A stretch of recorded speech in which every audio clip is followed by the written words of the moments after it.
All right, last time we were solving this problem. So we moved from the Carnot vapor power cycle to the ideal Rankine vapor power cycle. And what we did was sometimes they'll change the configuration of the four components. Typically, if they're going to do anything, they're going to make the boiler look tall.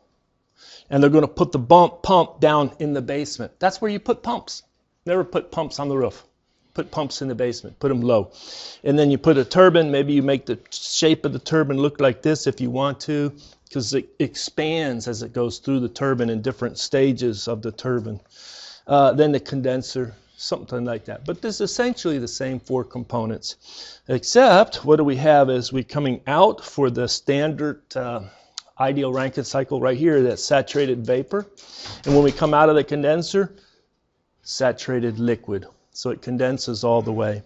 So once you make a schematic, know where your states are. What do you make? A table of the properties, a table of the transfers, the heat and work transfers for all the components, and then a little set of metrics. And we found that the thermal efficiency went down. You say, why wouldn't I want to build a Carnot vapor power cycle? Why would I want to build anything like a Rankine vapor power cycle? Well, because you can't build a Carnot vapor power cycle. That's the gold standard. That's the maximum efficiency. But the thermal efficiency is going to be lower for the ideal Rankine cycle. And we're going to start looking at adaptations. First of all, try to find out why is it lower. And then how can we get it higher, closer back up to maybe the Carnot efficiency. We'll never get up to that level, but try to move it up. But let's take a look at the other metric. What about the back work ratio? Did that improve or did it degrade? You know, what was the back work ratio? Maybe it was 30%. I can't remember for the Carnot. What does that back work ratio 30% mean? 30% of the power out of the turbine had to be taken off and brought back around to feed the pump. Well, here you have 0.93%. Isn't that better?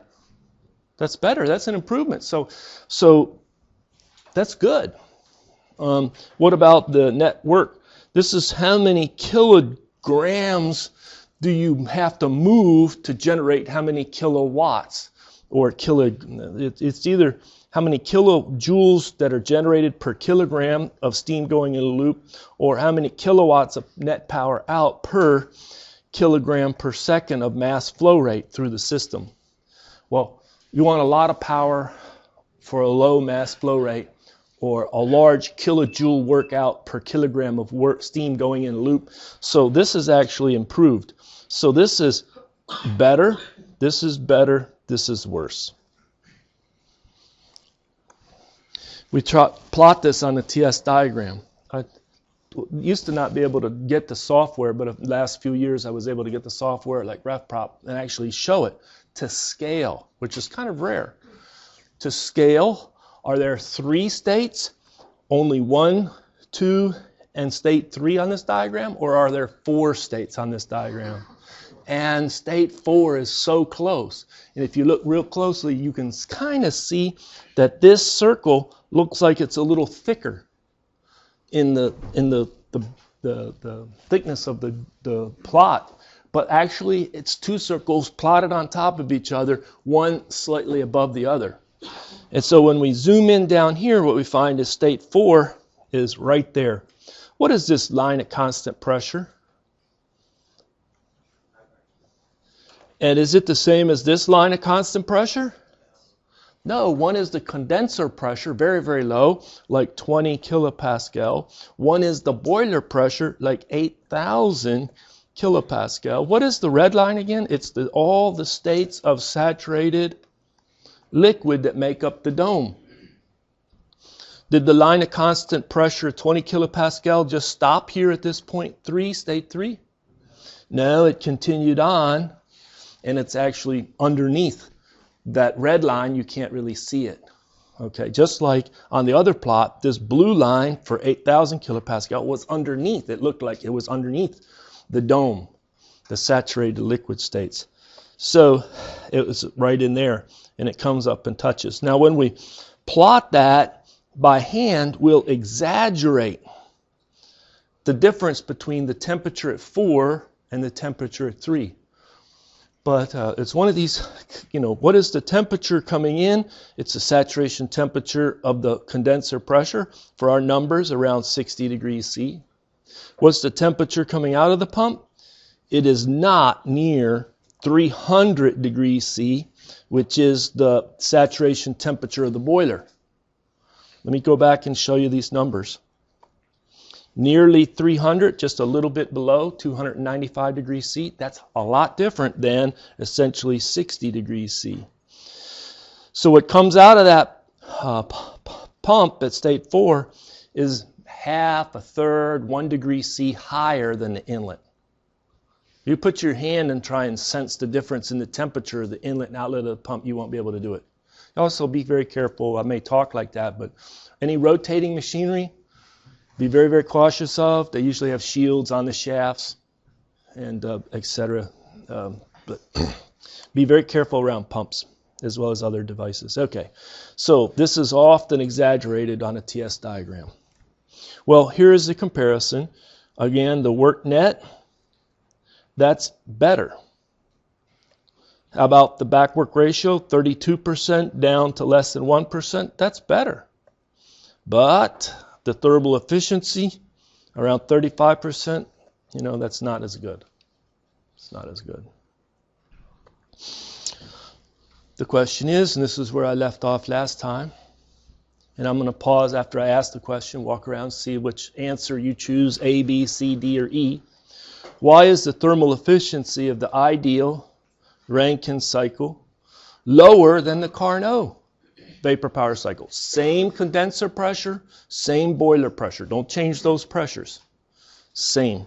Is it because now we have irreversibilities in the turbine? Or now we have irreversibilities in a pump? Or now we have some irreversibilities in the boiler? Or now we have some irreversibilities in the condenser? Or, hey, the thermal efficiencies are the same. All right, in thermodynamics is full of tough concepts. This is one of those. You had C, you had C, you had C, and somebody else had C. You had C. There's the 5 victims. You got to stand up and give me your best explanation of why C is the best answer. Why are the and it's in your words. Why are there now irreversibilities in the boiler? So state 4 has moved from the Carnot. It used to be up here, true? And now state 4 is down here. Yeah. So there's the actual and there's the reversibility. And so state 3 and state 4 always were at constant S. How about now state 3 and state 4? Are they constant S? Yes. Yeah. But you... All right. Okay, thank you. Your explanation. I'm going to pass. No passing. That means you just randomly guessed. I did guess. You did guess. What made you want to guess C? I just figured because... He's on to something. And then... All right, we're going to let you...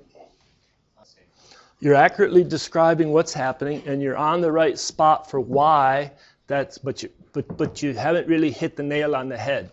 It's a very good explanation. You're in the right zone, but I'm going to let's see if we can have an improvement. Cannot explain. Well, you had it. Yeah. Okay. Let me go back to this. This is our generic heat engine, is it not? At a very macroscopic perspective, this is still what's going on in both of those cycles. And what do we have here? TH. What is that? A thermal reservoir supplying heat into our device. And then what do we have here? That's not that important right now. Some people were talking about the condenser as the source, but it's not. But you're rejecting. So you're picking up heat here, and you're converting as much into work as possible, QH. And everybody recalls this equation, the thermal efficiency Carnot 1 minus TL over TH. Quickly, how did we get that equation? I memorized it. No, how did we get it? Before we memorized it, as we derived it. Very quickly, if you said, this is how it was done. Don't give me all the details, just say, First law of thermodynamics, second law of thermodynamics. There ain't that many laws. You don't have to try and guess up the 18th law of thermodynamics. Either the first or the second law of thermodynamics, yes or no? The second law of thermodynamics, and I hate, this is where I was trying to lead you. You need to talk about entropy and entropy transfer to explain this phenomenon. So let's go quickly back here. If I do a control volume around this device, and I have no mass transfer in or out, do I have any entropy transfer in or out of that device operating at steady state called a heat engine? This is a heat engine. Do I have any entropy transfer in or out of this device? Yes, I do. Comes with the Q and leaves with the QC. True or false? True.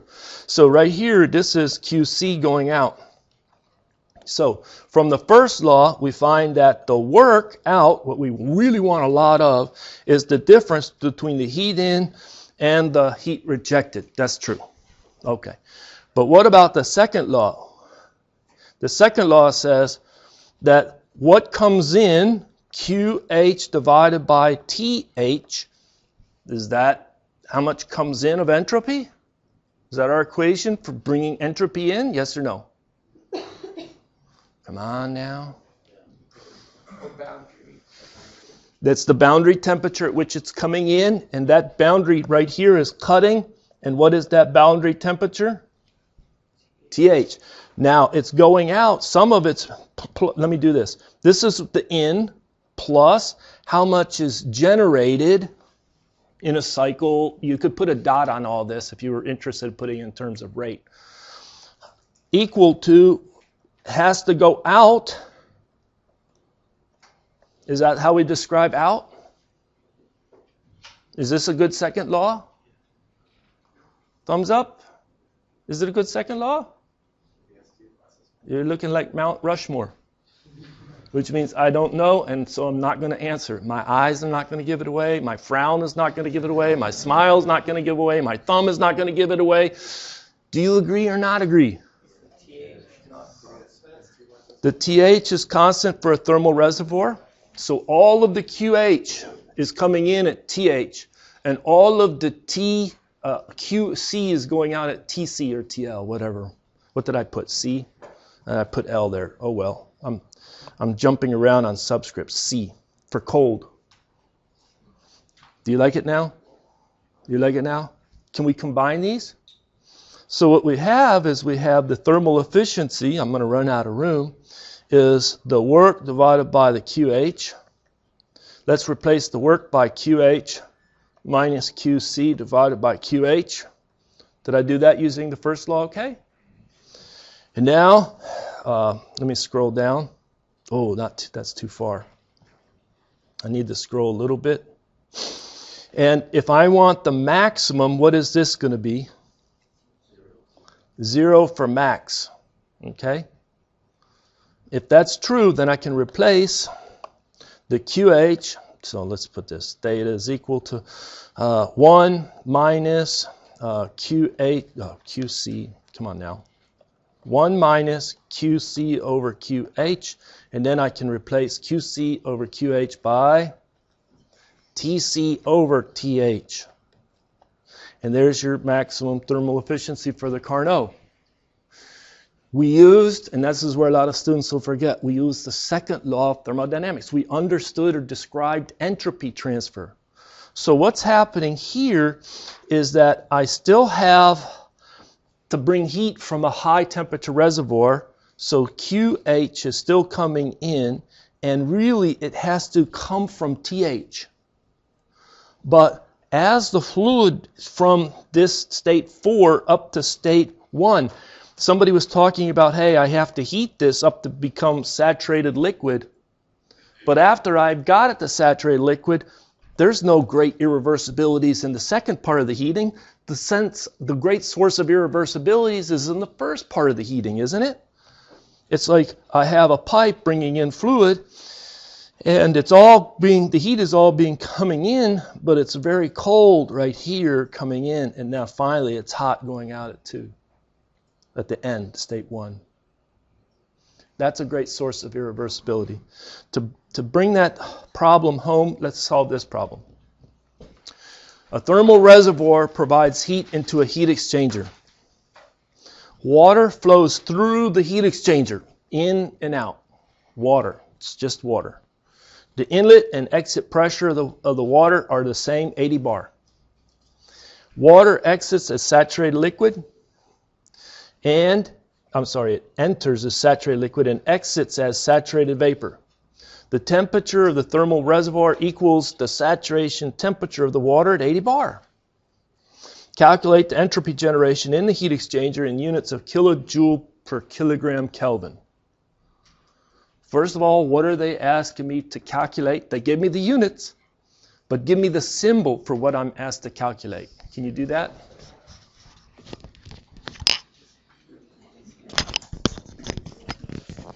All right, in the interest of time, I wish I could give everybody the time that it requires for them to get the answer, but it's sigma dot divided by m dot. Look at the units. Does that work for the units? You like that? Okay, so what we do is we have a system. Let's do this. Here's my thermal reservoir, and here is my pipe coming in and out. All right? And it comes in at state 1 and goes out at state 2. And so we're going to do a control volume where it's right at the edge. So basically, on that boundary where the heat is coming across, the temperature of the boundary is the saturation temperature at the 80 bar. True? That's what it says in the problem statement. The water enters saturated liquid, saturated vapor. The temperature of the thermal reservoir equals the saturation temperature of the water at 80 bar. So this is saturated liquid. This is saturated vapor. From first law of thermodynamics, what can you get? What do you get from the first law of thermodynamics? Can you get something like this? Q dot is equal to the mass flow rate, enthalpy 2 minus enthalpy 1. Does that look reasonable? All right, now let's go to the second law of thermodynamics. Second law of thermodynamics for this problem. What would you get? Should I give you time to do it? I'm getting a lot of blank stares. Like if you show it to me, I promise to nod my head up and down and make you feel good, like you're a good instructor. Oh, yeah. But can you get it on your own? Please, try it. Don't think. All right, so a lot of people said, the rate of change of entropy in the control volume with respect to time, that's going to be 0 because it's steady state, but I like to write that on the left-hand side, so I have 0 is equal to, and now I have the rate at which it's being transferred in with heat. Now, all of that heat's coming in at a constant boundary temperature. So it's the rate at which it's coming in divided by the boundary temperature, which we just talked about is the saturation temperature at 80 bar. That's coming in. We also have a mass flow rate, bringing with it entropy on the inlet 1 and taking out entropy S2. Does that look good? I didn't write S so well.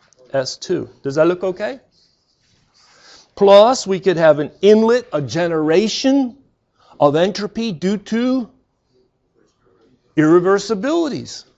So for this problem, we would like to say that sigma dot divided by m dot is equal to, just staying with the second law for a second, divided by m dot is equal to S2 minus S1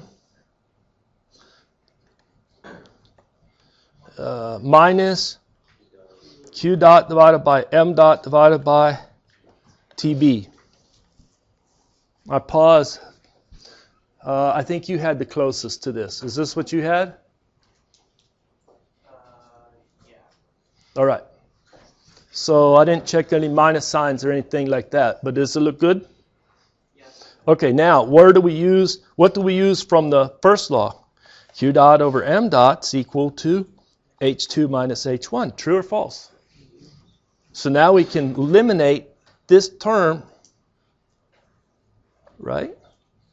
And so we're left with what we wanted to. I ran out of room there. Sigma dot over m dot is equal to S2 minus S1. Then we have a minus H2 minus H1 divided by TB.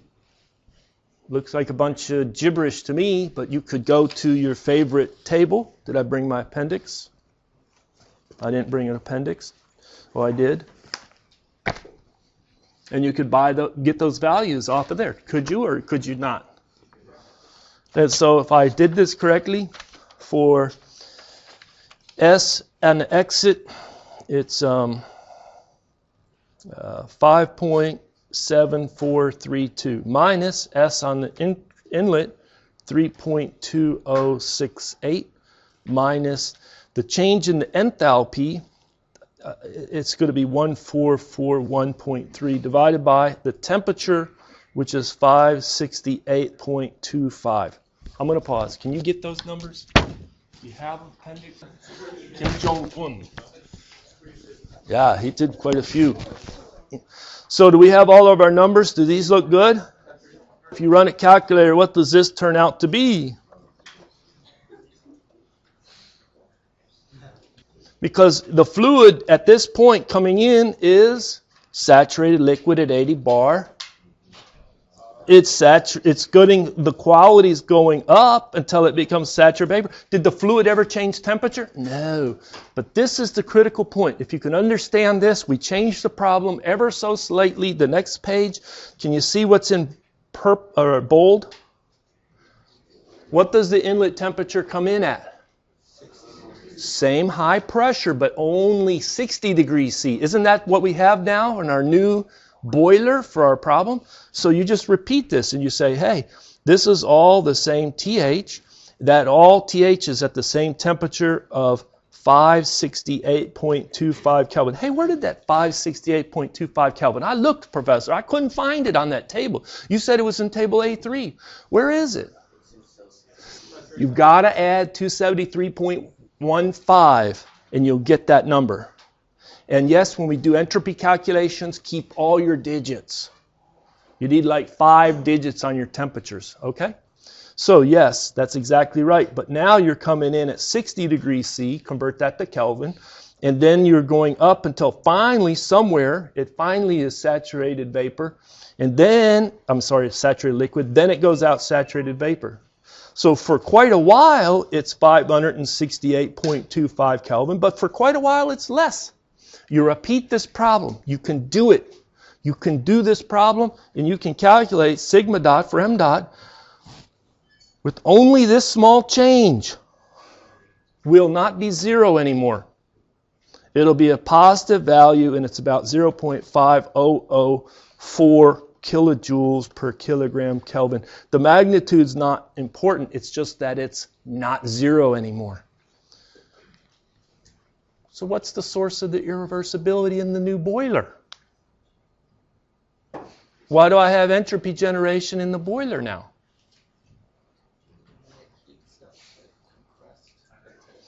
Can you remember in chapter 5 or 6, whatever it is, you're first introduced to the second law, you have irreversibilities that say these are the sources of irreversibility. Here are some common sources of irreversibilities. Heat transfer through a finite temperature difference is number 2 in the list. What's number 1? Friction. Number 2, what's another one? Just the unrestrained expansion. Another one? Mixing. You got them. Those are the big 4. If you could just remember those 4, you got it. So here we go. Heat transfer through a finite temperature difference. Where's our big temperature difference? Up until, in the beginning, from 60 up to about 295 degrees C. All right. So there's a couple ways to improve the thermal efficiency that are true for the Carnot as well as for the Rankine cycle. Get that boiler pressure up as high as possible. Get the condenser pressure as low as possible. We're going to now talk about superheating, and then we're going to talk about reheat.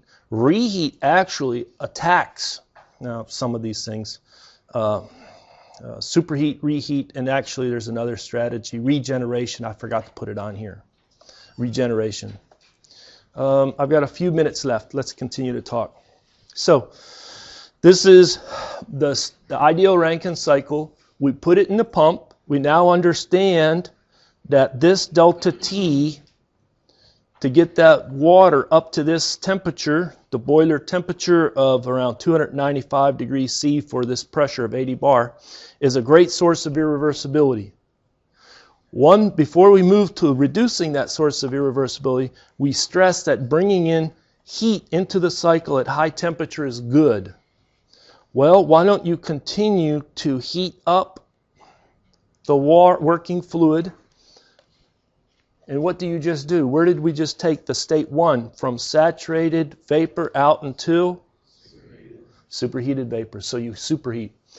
If you expand at the new state 1, what happened to the quality at state 2? It improves, it goes up, which is better. And so one of the enhancements is superheating on the Rankine cycle. All right.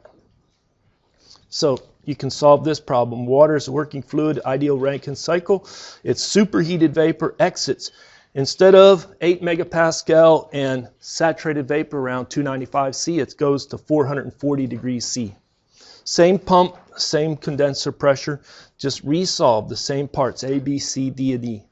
And no E. There are the numbers. There's really only difference is the state 1 is you know the pressure and the temperature, so you get another enthalpy and a higher entropy. The quality is moved up at state 2. The pump is handled the same way. And what happens to the network? It's better. It's improved. What about the backwork ratio? It was around 0.9. It's dropped a little bit. That's better. And what about the thermal efficiency? It went up a little bit. That's better. So superheating is good. But what's the limit on superheating? It's a real practical limit. It's metallurgical considerations, material considerations. So you had whole class in materials, did you not? Very important. Very important. Materials are very important.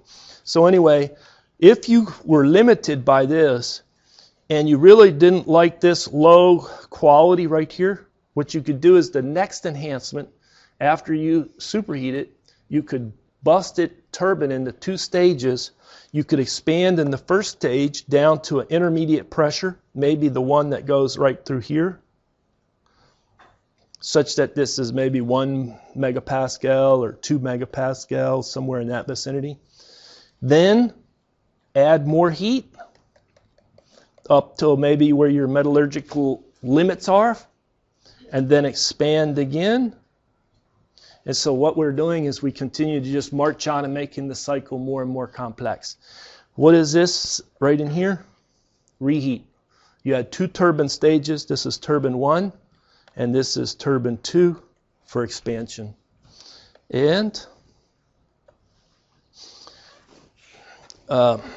here it is. This is another problem. So you have the Rankine cycle. It's first superheated, comes out very hot, but it only expands to 1 megapascal from 8 to 1 megapascal. Then it goes back to the boiler and is reheated. So if you had the boiler like this, you come out, you go into the first turbine, you come out of the first turbine, you could go back for reheat, and then go into the second turbine before you go to the condenser.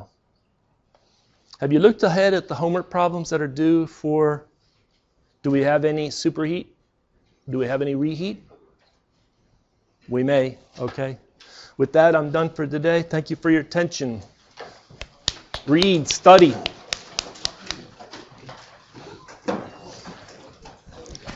I have graded exams that are regraded.